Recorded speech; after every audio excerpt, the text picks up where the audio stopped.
Hello aspirants, जय हिंद जय Bharat. NDA exam is round the corner. National defence academy का exam रहेगा 3 सितंबर को और लाखों बच्चे वहां पर अप्लाई करने वाले हैं। कई लाखों बच्चे बहुत सपने लेकर ये एग्जाम देंगे, लेकिन अनफॉर्चुनेटली कुछ चुनिंदा कैंडिडेट ही इस एग्जाम को, इस रिटन एग्जाम को क्लियर कर पाएंगे और उसके बाद होगा एसएसबी। एसएसबी तक पहुंचने से पहले बहुत सारी रुकावटें हैं। इनफैक्ट बहुत बड़ी रुकावट है एनडीए का रिटन एग्जाम, जो कि होता तो आसान है लेकिन लाखों बच्चे उसमें हो जाते हैं फेल। उनका कट ऑफ भी नहीं निकलता। लेकिन हमारे पास आपके लिए गुड न्यूज है। हमारे पास ऐसे 6 तरीके हैं जिनसे आप रिटन एग्जाम के बिना दे सकते हैं एसएसबी। यह दोस्तों, 6 तरीकों से आप रिटन एग्जाम बिना दिए डायरेक्टली एसएसबी में अपीयर हो सकते हैं। कि हां, ये सपना नहीं है, ये सच्चाई है। आज के इस वीडियो में उन 6 तरीकों के बारे में देखिएगा, उन 6 एग्जाम्स के बारे में देखिएगा और अपनी एलिजिबिलिटी चेक करिएगा कि कौन से एग्जाम आप अपीयर हो सकते हैं और आप क्लियर कर सकते हैं। तो शुरुआत करते हैं पहले एग्जाम से। वो है हमारा exam Indian army SSC tech entry. Indian army SSC tech entry में अगर आपको अप्लाई करना है तो आपकी मिनिमम एज होनी चाहिए 20 साल और मैक्सिमम एज होनी चाहिए 27 साल। ये शॉर्ट सर्विस कमीशन के द्वारा आप को ज्वाइन करते हैं। 10 साल की सर्विस होती है जो कि 14 साल तक एक्सटेंड हो सकती है। आपकी ट्रेनिंग होगी ओटीए चेन्नई में, ऑफिसर ट्रेनिंग एकेडमी चेन्नई में, और इसकी एलिजिबिलिटी है बैचलर डिग्री इन इंजीनियरिंग। दोस्तों, मैं आपको बता इसलिए रहा हूं, आप अभी जिस भी लेवल से हैं और अगर आपको डिफेंस सर्विसेज को ज्वाइन करना है तो इन 6 तरीकों के लिए अपने आप को आप आगे के लिए तैयार कर लेंगे। आगे बढ़ते हैं सेकंड तरीके पर, जो कि है इंडियन आर्मी टीजीसी एंट्री। ये टेक्निकल ग्रेजुएट कोर्स होता है जिसकी एलिजिबिलिटी होती है वही मिनिमम ईयर 20 साल, मैक्सिमम ईयर 27 साल। लॉन्ग टर्म के लिए होती है इंडियन मिलिट्री एकेडमी देहरादून में इसकी ट्रेनिंग होती है और इसके लिए भी आपको बैचलर डिग्री चाहिए रहेगी इंजीनियरिंग में।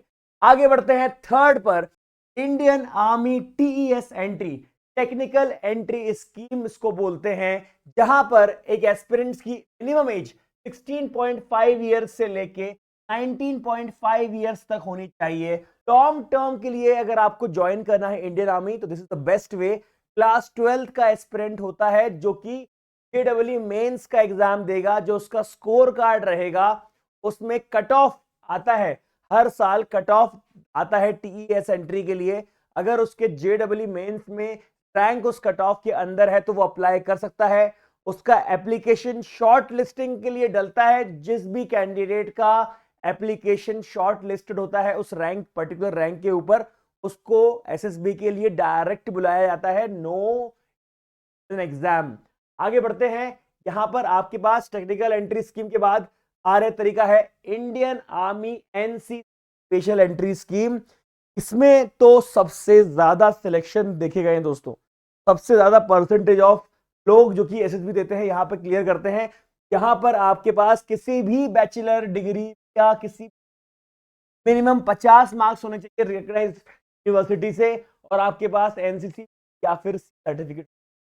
यहां पर एनसीसी और सी सर्टिफिकेट वालों को बहुत ज्यादा और बच्चे बहुत इसका फायदा उठाते हैं कि अगर आपके पास ये सर्टिफिकेट आपके पास है, अगर आपके पास एज लिमिट का क्राइटेरिया फुलफिल करने का टाइम है तो आप एनसीसी सर्टिफिकेट अपने नियर बाय जिस भी कॉलेज में एनसीसी वहां से इसके अपने पास काम आने वाला है। आगे बात करते हैं इंडियन आर्मी जैग एंट्री। ये एक्चुअली लीगल फर्म जो अपने इंडियन आर्मी के साथ, जो डिफेंस सर्विसेज के साथ जो लीगल डिपार्टमेंट होता है उसके लिए होता है जज एडवोकेट जनरल।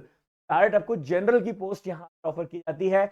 एज लिमिट आपको बता दूं कि 27 साल तक की एज लिमिट होती है। ये थोड़ी मैंडेटरी चीज है। क्लैट एग्जाम क्वालिफाइड होना चाहिए आप लोग का और आप जो कैंडिडेट है वो बार काउंसिल रजिस्ट्रेशन से एफिलिएटेड होना चाहिए। अगर ये आपके पास काबिलियत है तो आप जैग एंट्री में अपने आप को अप्लाई करवा सकते हैं। और यहां पर है हमारी 6वीं एंट्री, जो कि है the Indian navy 10+2 cadet entry scheme. यहां पर भी आप बिना रिटन एग्जाम के एसएसबी में अप्लाई कर सकते हैं दोस्तों।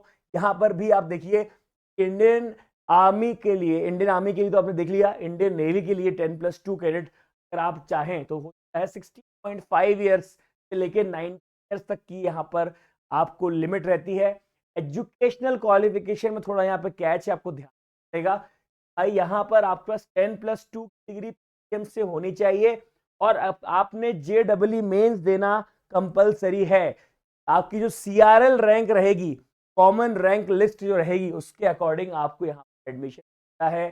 जैसे कि मैंने बताया था आप लोग को, टीईएस एंट्री में आपके लिए कट ऑफ डिसाइड हो जाता है। उस कट ऑफ के अकॉर्डिंग आपके पास एक अनाउंसमेंट आता है हमारी वेबसाइट पर, जहां पर आपको मिलता है कि इस कट ऑफ से ऊपर अगर आप हैं तभी आप अप्लाई कर सकते हैं।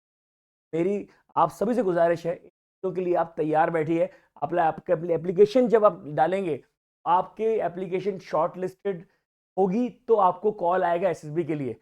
ये आपके लिए सबसे बड़ा एक ऐसा है वरदान है जो आपको मिले हुए हैं, जहां पर रिटन एग्जाम ना देकर आपको एसएसबी के एग्जाम में डायरेक्टली आप अपीयर हो सकते हैं। एसएसबी इंटरव्यू बहुत इंपॉर्टेंट होता है, वहां तक कई लाख कैंडिडेट पहुंच ही नहीं पाते, क्योंकि रिटन एग्जाम में कुछ टेक्निकलिटीज होती हैं, उसको एस्पिरेंट नहीं समझता, और टाइम मैनेजमेंट के कारण, कोर्स मैनेजमेंट के कारण, अवेयरनेस के कारण, तैयारी पूरी ना होने के कारण कई तरीकों से एग्जाम नहीं निकलता। तो पूरी तैयारी चल रही है, यूट्यूब हमारा धड़ाधड़ धड़ाधड़ चल रहा है आपकी तैयारियों के लिए। सैटरडे को तो लंबे लंबे मैराथन सीरीज होती है, में हम मदद कर सकते हैं, प्लीज फॉलो करिए। Very much. जय हिंद।